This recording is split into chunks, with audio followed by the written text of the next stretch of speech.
2016's been amazing. I've barely had time to catch my breath, but we've got some amazing stuff coming up in 2017. So the first thing to talk about is Debbie. She's back. Tune in January and you'll see her arriving into the show with a massive story chasing after her. She's slap bang into the middle of a big dingle caper, and just when you think you can't catch your breath, there's a surprise that she has for us at the end that's kind of desperately sad, really heartbreaking, and I think will trigger a massive new story for her for the next 12 to 18 months. It's really, really good to have her back. I need you. Over Christmas, Kane and Moira have got a bit closer and then exploded again, so you're probably wondering where they're going to end up by the end of next year. Well, I can't tell you too much, but suffice to say we're building to a massive story for Kane where he'll find himself being tempted by probably the person you'd least expect in the whole village. But fundamentally, there'll be a massive event for him and Moira to deal with later in the year that could either be the thing that brings them back together or could be the thing that ruins their relationship forever. I'm a Moira fan, so I kind of hope it's the former, but you never know in the world of soap. Thank you for being so understanding. It's because I trust you completely.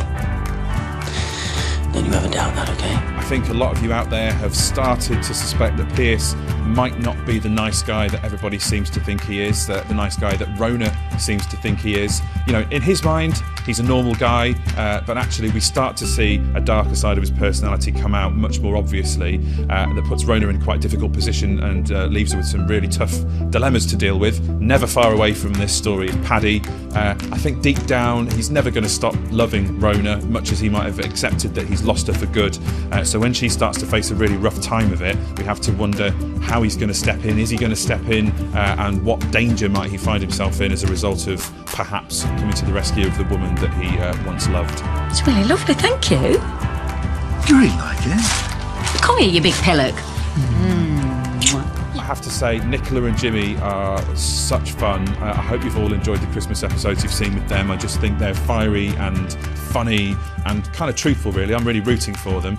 And, you know, she's had her fair share of difficulties this year as well, with the head injury and the mill fire. And towards the early part of this year, that will resurface again in a way that will present her with a massive new opportunity. Merry Christmas.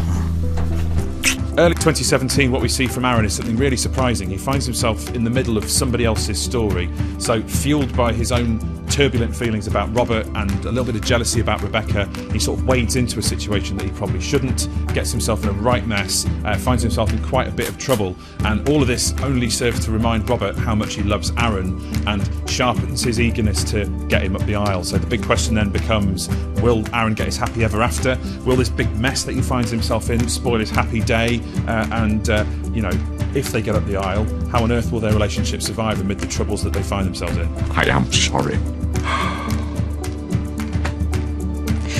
Just go. Go home.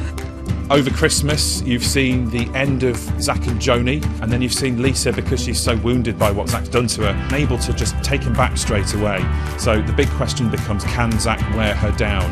And how do you go about repairing a heart that you've broken that badly? Well, Zach tries his darndest. At times he'll find himself really close. At times it'll seem like he's a million miles away. But I think fundamentally they're a couple that they belong together. You know, they're like Butch and Sundance. The world's just not right if Zach and Lisa aren't together.